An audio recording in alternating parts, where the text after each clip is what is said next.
Correct. Hello, good morning. It's very nice to have you here, Boaz, Arad, and David Maman. Thank you. Welcome to the Future of AI conference. And we're happy to take part in the discussion and really shed a little bit more light about how iAngels came to meet Voyage 81 and Binah.ai, and share with our audience today a few insights from people who've been in the industry and are pioneers in the AI space for many years. I'm more Assia, and this is Shelly Moyal. We're both the co-founders and co-CEOs of iAngels, an investment house in Israel that specializes in investments in startups in Israel.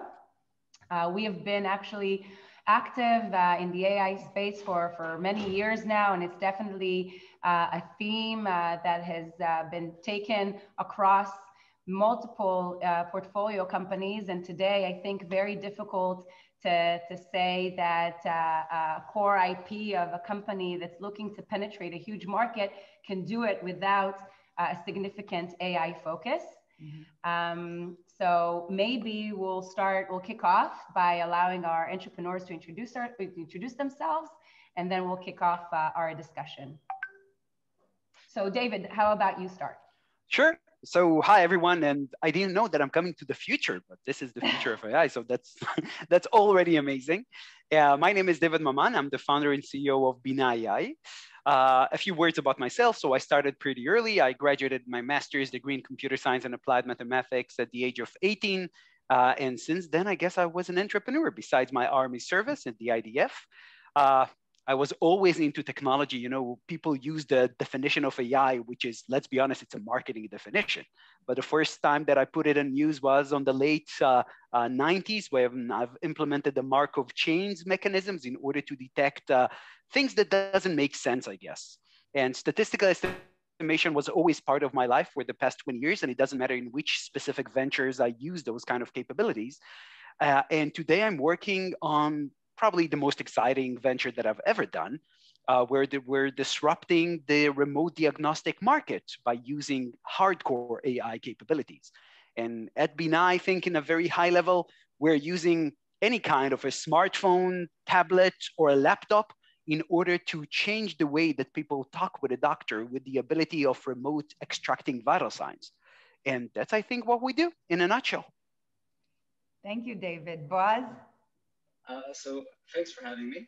I'm the CTO and co-founder of Voyage 81.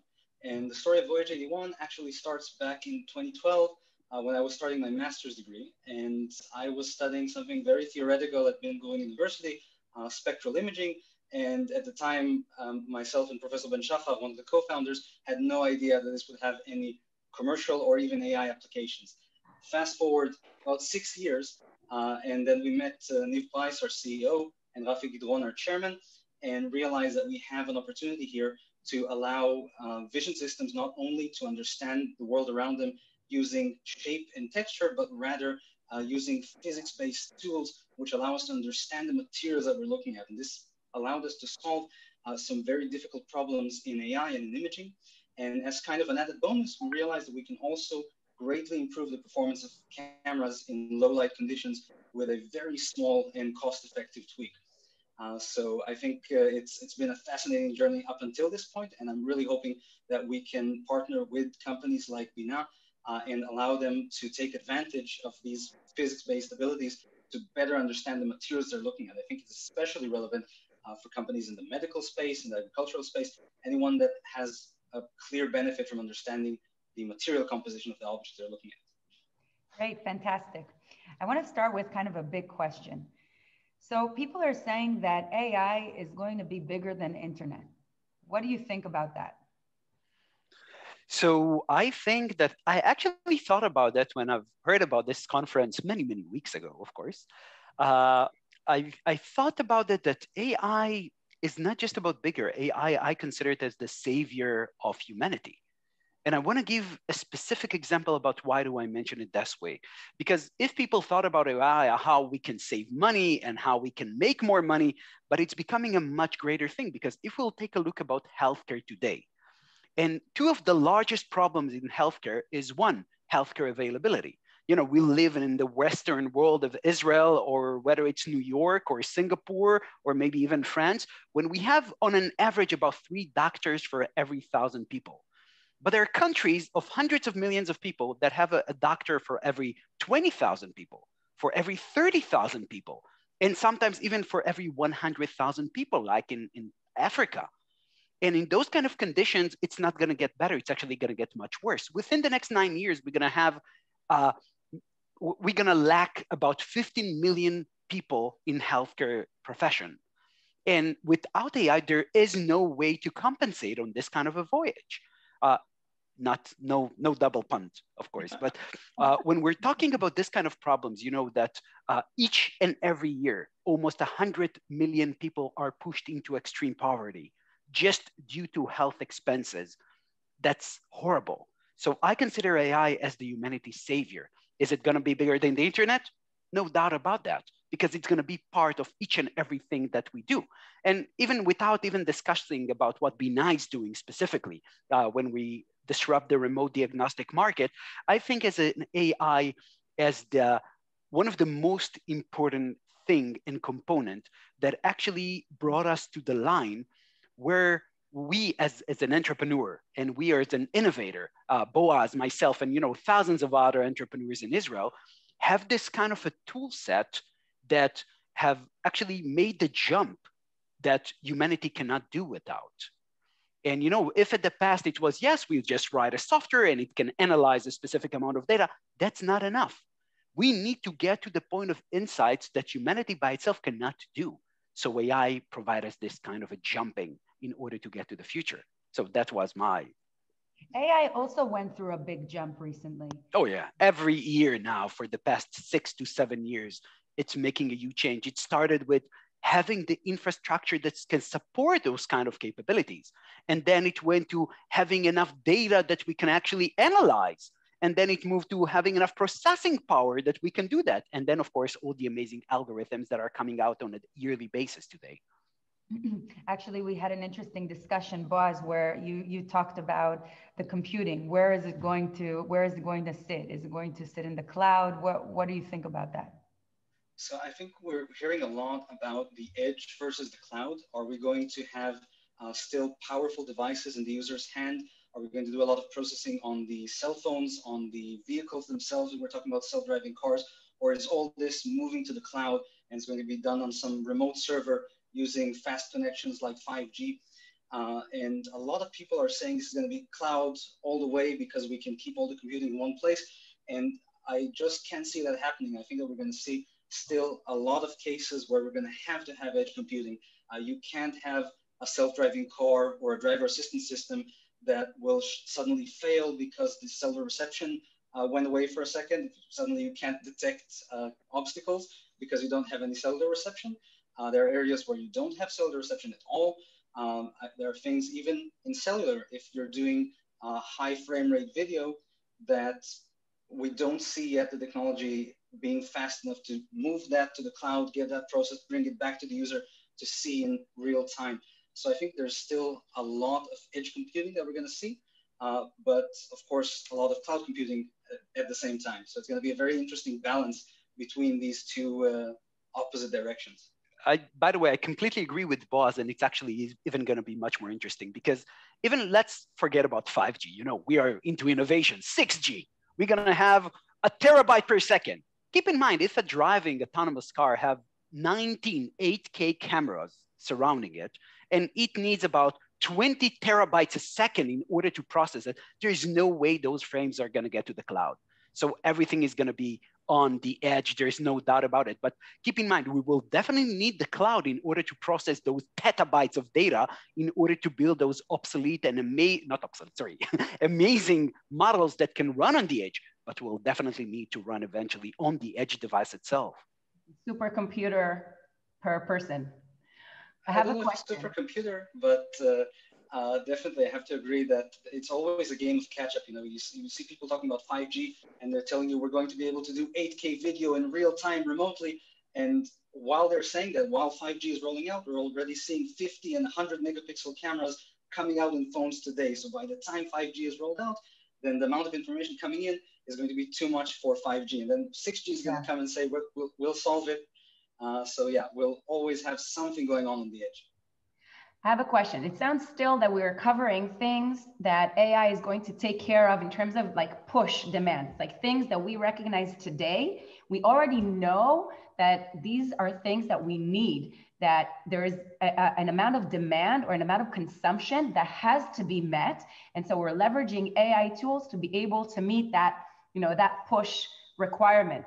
But how about we take a moment to really think about the future and think about maybe things that are not currently in demand that AI is going to solve, but how it's completely going to replace or completely going to disrupt things that are, things that we're familiar with today, and introduce new elements into our technologies that don't necessarily exist today. They're going to really skyrocket our industry forward. So let's try to be kind of a little bit more forward looking and completely open our mind, and let me know what you guys think. So AI is going to use AI to retrain AI by AI and with AI, of course.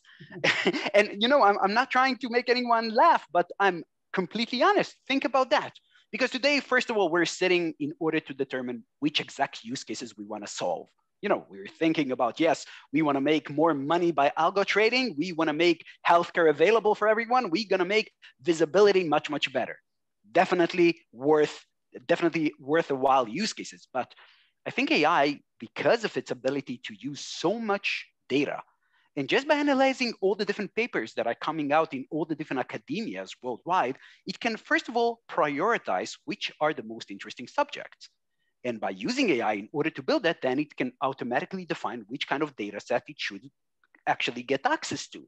And by having those kind of two things, so we're having the problem and we have the data, and it can automatically also define the solutions. So I think about that within the next 3 to 4 years, we're going to have a system that we're just going to start releasing use case by use case that we even didn't think about, and all be already resolved and available on the edge, of course.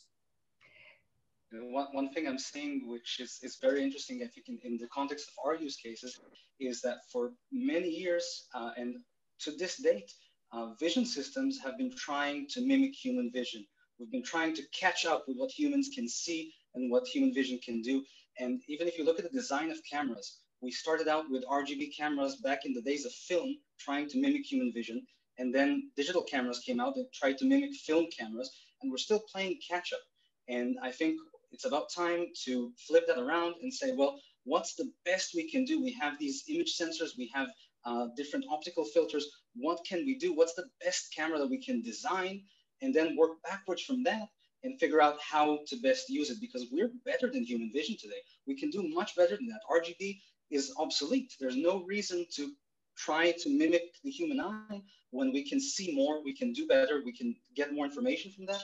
And I think that's where the future is, realizing that artificial imaging systems and artificial sensors can be better than humans, and leveraging that. Boaz, can you give us actually an example for that? And then I'm going to ask David for the same thing. How is your technology better than humanity? So one thing that physicists have known for a long time is that if you can get a good idea of the spectrum of light coming towards you, the amount of light in different wavelengths, you can understand the material you're looking at just by measuring the light reflected from it. So this is 50-year-old science in terms of spectrometry. And we have today sensors that are good enough to do that. We can put these things in phones. We can even deduce that from existing sensors. And then we can use the measurement, just an image, to understand the material that you're looking at. So imagine, today, if I have a glass with soda in it, the best case scenario for a modern AI is that it will say, this is a glass of Coke. And I'm asking, can we say, is that a glass of Coke? Is it Diet Coke? Is it Pepsi? What is the dark material inside this clear glass? And today, the way we're building AI, we can't answer that question because we're trying to work like humans. And I'm saying, let's try to leverage the physics. Let's try to use a more advanced science. And we already have the tools to answer that question with AI today. We just need to do it. Diet Coke or zero. I love that. So what's this? That's wine. Give me a minute. I'll load up our algorithms and we'll see.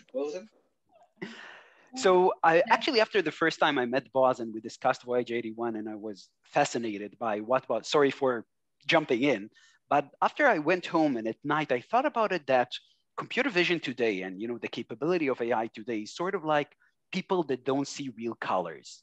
And there's an amazing invention from a few years ago that people that can see anything, they just buy those glasses, like sunglasses, that suddenly shed all the colors for them. And I think that's what Voyage is doing. They're actually enabling those kind of industry. Please don't use it, copyright. No, I'm kidding. But what we are doing at Binah, I think that I'm going to start with a tagline. Binah for healthcare is like what e-commerce is for retail. And I truly mean that, because think about that. Today, eventually, when you need to talk with a doctor, at best case scenario, you can just open a video conversation with a doctor.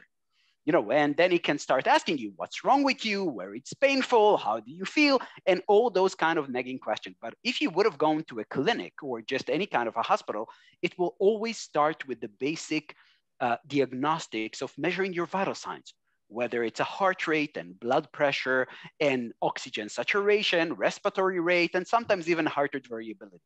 What Binah is able to do is to provide all this kind of an experience and user journey once you meet the doctor to be done remotely. So I think in a very high level, what we're doing, we're the e-commerce for retail. We've been able to make healthcare available anywhere to anyone at any time. And again, without any additional devices. Once you have your smartphone with you, once you have your smartphone with you, you have a laptop available, you're able actually to have all of those kind of capabilities available anywhere. I want to speak a little bit about the challenges, because we're talking now about all the capabilities. Can you share kind of what's ahead of us? I think one major challenge in AI, and we're hearing this from everyone, is collecting data. AI systems today need amazing amounts of data. We're talking of hundreds of thousands, millions, even hundreds of millions of images, depending on the application. And this is a huge bottleneck, which we really have to solve. And that's one of the things that we're doing here at Voyage 81. Once you apply a physics-based mindset, you can suddenly model the way materials behave and model things in a very organized way. And suddenly, instead of 100,000 images, you can use 100 images because you have a good idea of what you're looking at. And I think, in a way, this is also happening in Binah, and moving towards an AI system where you need a small amount of training images is going to be a huge step forward, because that's going to make things move much, much faster and be much more accurate, and essentially remove one of the huge bottlenecks that we have today. So from my side, 3 specific points. If you recall, more and Shelly, when we met the first time 4 years ago or so, I think that the core concept of what we've talked about since then was about how we can combine the power of signal processing and advanced AI capabilities.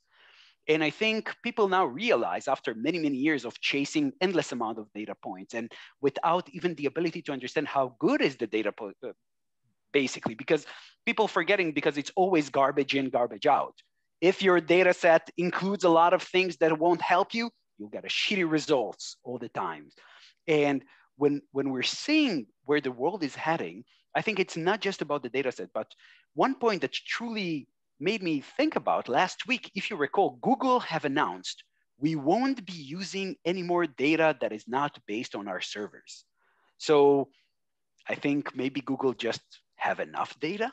Did we get to the point that there is no outliers anymore? They had enough. We don't need anymore. And that was really scary for me as a, as a person and a researcher. But I think that the challenges in AI is going to be how we can optimize the data that we use. Yes, we just spend millions of dollars and we have a million data sets, but it's not in a controlled environment. It's not an optimized data set. It's not providing us the exact information points that we need. And so it means that we need another 10 million in order to get it where we need. But eventually we truly need a few thousands that are perfect. And this kind of a perfection and the focus using Voyage technology, using a lot of different signal processing capabilities to optimize the core data in order to get to a perfect, it's not about having millions of data sets. It's about how can we optimize the source of the data. I think it's interesting with healthcare, as opposed to other industries, where, the 80-20 rule might apply. 80% might be good enough. But, healthcare, we're talking about life and death situations. I assume, what is it? You need to be at 95%, 96%. One of my favorite characters said, 50% of the times it works every time. So that's the sentence that I always said. But yes, you're right, 80-20. But the question is, when exactly you lose, when the false positive kills you and when the false negative kills you. And that's a big question that we still don't have a full answer for, but I think that definitely we're on the right track. But I think, yeah, we're going to see it in multiple industries. As the technology gets better, there's going to be less compromise. Oh, yeah. Even in automotive, it's like safety critical systems. Like when is enough is enough? Completely more. If 80% is going to be enough, that's fine. But in the next generation, I'm going to want 82, and then I'm going to want 85, and then I want 90. So it's like an endless chase on optimization. But what we have to keep in mind that our, I guess, baseline is humanity. And we are shitty in everything. We're shitty drivers. We are shitty researchers. We're pretty shitty. Every time you hear about some kind... Yeah, every time we hear about some Tesla exploding somewhere because of a mistake, everyone say, oh no, Tesla is dangerous. Seriously? Thousands of people die every day on cars. How Tesla is wrong? So we have to keep in mind that the baseline is pretty horrible. Okay. So there's a lovely study that I like quoting. Some researchers managed to train pigeons to identify breast cancer tumors in tissue studies better than humans. Now that's I'm very careful quoting that because that's not so much a great achievement for pigeons, but rather something that should help you frame these types of data points, saying Facebook's face recognition is better than humans. The better than humans, you need to be very careful with that. Boaz, I'm still excited with hot dog, not hot dog. Definitely. But I definitely agree with David. One, that you need to remember that what's the baseline that we're looking at, because I'm not sure that in many diagnostic tests, doctors might not give you 80% accuracy, actual trained medical doctors, because they can be tired, they can be distracted, they can just make mistakes. And I think the key here, especially in technology, the type that we now are using, is where you apply it, because I can add an 80% accurate test that will do screening. And I can say, well, if I get a positive here, you definitely need to see a doctor. I might be wrong 20% of the time, but for the 80%, you're going to see a doctor and you're going to get a good result. And you might have never seen a doctor because you wouldn't have gotten that test. And applied correctly, I think the key is really where do you put these things? Because if you put this in a place where it's actually going to reduce load on the medical system and increase the amount of actual positives that reach a doctor, then that's just a net gain. You're not risking anything. If the test, you can get either a positive or an inconclusive. So if you still feel bad, you'll see a doctor anyway. But if maybe you feel good and the test gives you a positive, you should definitely see a doctor. And that's going to save lives. So it's really about where we use AI and how we use it. And we can do a lot with 80% accuracy. Can you share with me what's the coolest thing your AI technology can do? Wow, that's a difficult question. Just because choose one. It could be many things. Choose one. Hot dog? So I think really the kind of magic that we can do is the ability to differentiate between different materials that to the human eye look the same. So we did this in automotive, differentiating between debris on the road to, let's say, potholes or even just fixed patches of asphalt. So we've shown people images.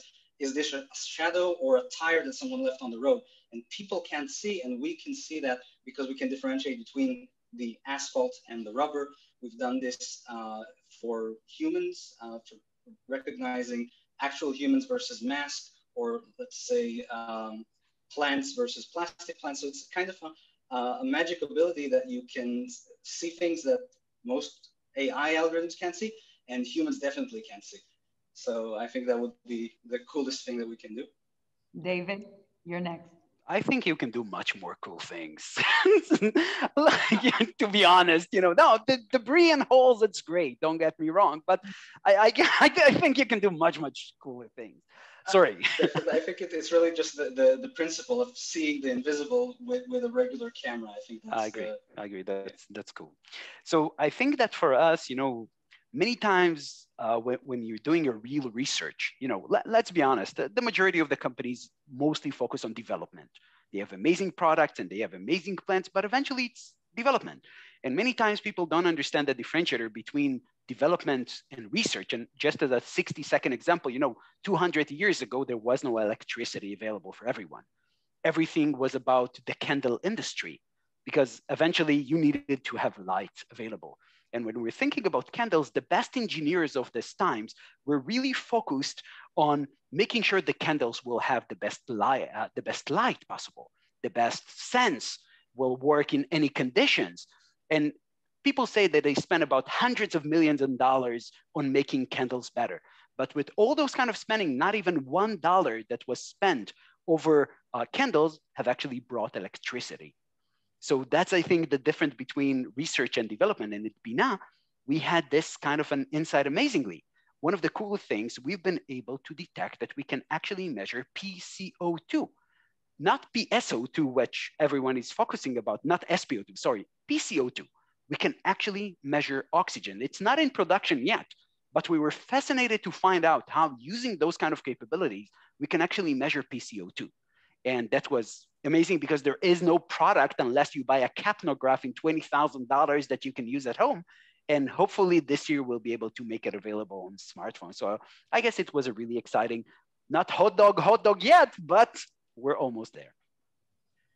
Yeah, I think that throws me back to the first question you asked, what you said about the candle industry, about how big is AI going to be? It's going to be bigger than the internet. And I remember in the 90s, we were talking about how big the internet's going to be. And it's always kind of, is it going to be bigger than the automotive industry? And you think of it as a separate entity. And today, the internet, it's endemic. It's everywhere. It's something that you interact with almost everywhere you go. And it's not something that you can kind of quantify in size. And it's not, you don't work at the internet. Everybody's working with it. And I think that's what we're going to see with AI. It's going to develop exactly the same way. And I think it's already very much there, that we're interacting with AI constantly, and we'll be doing that more. And it's really going to be part of what we do from the lowest level, autocomplete. We're seeing that grow and grow. When you're writing something, you're going to be using AI just to complete your sentences and check your grammar, and all the way towards what people like David are doing, where we'll actually be replacing medical doctors, replacing human drivers for a lot of the tests that they're doing today. So I think it's not going to be something that you can measure. It's going to be something that you're in.